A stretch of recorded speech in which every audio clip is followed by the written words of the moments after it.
গোধূলি লগ্ন, সূর্যটি অস্ত যাচ্ছে।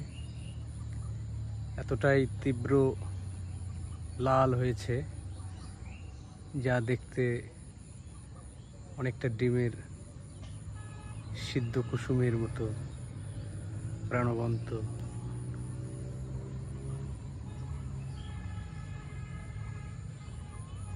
অস্ত যাচ্ছে জানান দিয়ে যে আমি চলে যাচ্ছি, আবার ফিরে আসব তোমাদের মাঝে সূর্যাস্তে সকালবেলা।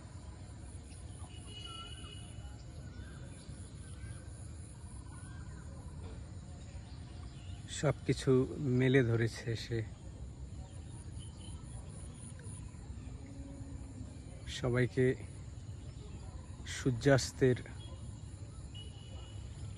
শুভেচ্ছা, শুভ সন্ধ্যা। সবাই ভালো থাকবেন। ধন্যবাদ।